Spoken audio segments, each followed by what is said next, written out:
آج کل کے ڈیجیٹل دنیا میں ایک عجیب سی افراتفری ہے نا؟ ہر طرف شور ہے، بہت کچھ ہو رہا ہے، لیکن اکثر بے ترتیب سا لگتا ہے۔ آج ہم اسی بے ترتیبی کو سمجھیں گے اور ایک ایسے فلسفے پر بات کریں گے جو اس بکھرے ہوئے کام کو ایک بہت ہی مضبوط اور منظم ڈھانچے میں بدل دیتا ہے۔ اچھا، آئیے ایک سوال سے شروع کرتے ہیں، ایک ایسا سوال جو شاید کام کے بارے میں سوچنے کا انداز بدل دے۔ ذرا تصور کریں کہ اگر کسی کا برانڈ ایک جیتا جاگتا انسان ہوتا تو وہ کون ہوتا؟ ایک لمحے کے لیے اس پر ضرور سوچیے گا، کیونکہ آج کی اس شور سے بھری ڈیجیٹل دنیا میں لوگ صرف برانڈ سے نہیں جڑتے، وہ شخصیات سے جڑتے ہیں۔ لوگ بھروسہ چاہتے ہیں، قابلیت دیکھنا چاہتے ہیں اور ایک واضح پہچان تلاش کرتے ہیں، اور یہ وہ چیزیں ہیں جو صرف ایک لوگو یا ویب سائٹ بنا دینے سے نہیں ملتی۔ رابطے کے فقدان کا مسئلہ جدید ڈیجیٹل موجودگی کی تشخیص، اور یہی وہ جگہ ہے جہاں آج کل کی ڈیجیٹل موجودگی کا سب سے بڑا مسئلہ سامنے آتا ہے۔ ایک ایسا مسئلہ جسے بہت سے کاروبار محسوس تو کرتے ہیں لیکن شاید پوری طرح سمجھ نہیں پاتے۔ دیکھیں، ہوتا یہ ہے کہ بہت سے کاروباروں کے پاس ایک لوگو بھی ہوتا ہے، ایک پیج بھی ہوتا ہے اور کچھ سوشل پوسٹس بھی ہوتی ہیں، سب کچھ تو ہے، پھر بھی ان کی ڈیجیٹل موجودگی میں وہ دم، وہ طاقت محسوس نہیں ہوتی۔ سب کچھ بکھرا ہوا اور بے اثر سا لگتا ہے، جیسے سارے پرزے الگ الگ پڑے ہوں۔ اور اس غیر منسلک موجودگی کی کچھ واضح علامات ہیں۔ مثلاً مواصلات میں کوئی تسلسل نہیں ہوتا، کبھی کچھ کہا جا رہا ہے کبھی کچھ۔ برانڈنگ ہمیشہ ادھوری سی لگتی ہے، کلائنٹ سے رابطے کا کوئی منظم طریقہ کار نہیں ہوتا، اور بیک اینڈ پر کوئی آٹومیشن تو ہوتی ہی نہیں ہے۔ نتیجہ ایک ایسی شناخت بنتی ہے جو موجود تو ہے لیکن طاقتور بالکل نہیں۔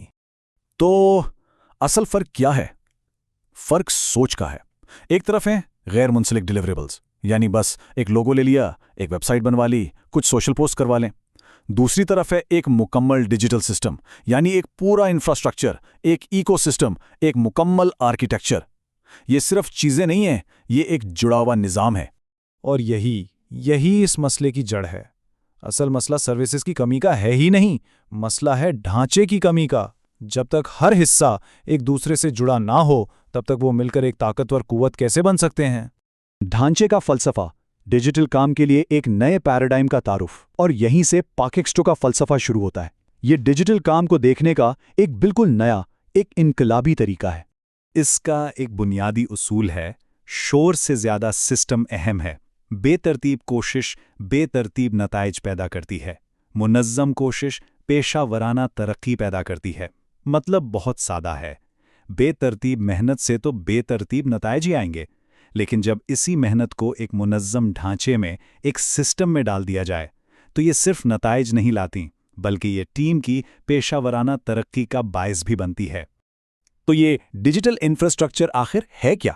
یہ ایک مکمل AI سے چلنے والا سسٹم ہے، ایک ایسا نظام جو کسی کاروبار کو نہ صرف باہر سے واضح، قابل اور جدید دکھاتا ہے، بلکہ اسے اندر سے بھی ویسا ہی پروفیشنلی انجینئرڈ بناتا ہے۔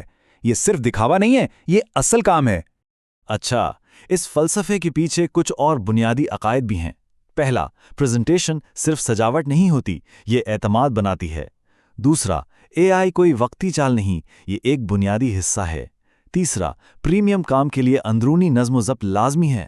اور چوتھا، جو بہت اہم ہے، ٹیم کی ترقی ہی ایجنسی کی ترقی ہے۔ ایک ایکو سسٹم عمل میں فلسفہ کس طرح عمل بنتا ہے؟ تو ٹھیک ہے، فلسفہ تو سمجھ آ گیا، لیکن اب سوال یہ ہے کہ یہ عملی طور پر کیسے کام کرتا ہے؟ آئیے دیکھتے ہیں کہ یہ ایکو سسٹم بنتا کیسے ہے۔ پاکسٹرو کا طریقہ کار ایک 5 قدمی عمل ہے، ایک پورا سفر ہے۔ مرحلہ 1 پوزیشن، جہاں برانڈ کی اصل شناخت کو واضح کیا جاتا ہے۔ مرحلہ 2 پریزنٹ، یعنی اسے بہترین طریقے سے دنیا کے سامنے پیش کرنا۔ مرحلہ 3 کمیونیکیٹ، یعنی مؤثر طریقے سے بات چیت کرنا۔ مرحلہ 4 آٹومیٹ، جہاں کاموں کو خودکار بنایا جاتا ہے تاکہ سب کچھ ہموار چلے۔ اور آخر میں مرحلہ 5 گرو، جس میں ترقی کی ایک پائیدار بنیاد رکھی جاتی ہے۔ یہ پورا عمل بکھرا ہوا نہیں ہے، یہ کلائنٹ کے ارادے سے لے کر ایک حتمی پیشہ ورانہ پیشکش تک ایک مکمل اور جڑا ہوا سفر ہے۔ ہر قدم اگلے قدم کی بنیاد بنتا ہے۔ اور اس نظام کا سب سے اہم پہلو انسانی ترقی ہے۔ یہاں ایک کال ہے، ہم چاہتے ہیں کہ ہماری ٹیم کے اراکین غیر یقینی انفرادی کارکنوں سے قابل ڈیجیٹل آپریٹرز میں تبدیل ہوں۔ مقصد صرف کاروبار بنانا نہیں ہے، بلکہ لوگوں کو غیر یقینی کارکنوں سے قابل اور پراعتماد ڈیجیٹل آپریٹرز میں بدلنا ہے۔ ایسے لوگ جو سسٹم کو چلا سکیں، نہ کہ صرف اس کے اندر کام کرتے رہیں۔ مستقبل ایک نظام ہے، پیشہ ورانہ ترقی اور مواقع کے لیے ایک پلیٹ فارم۔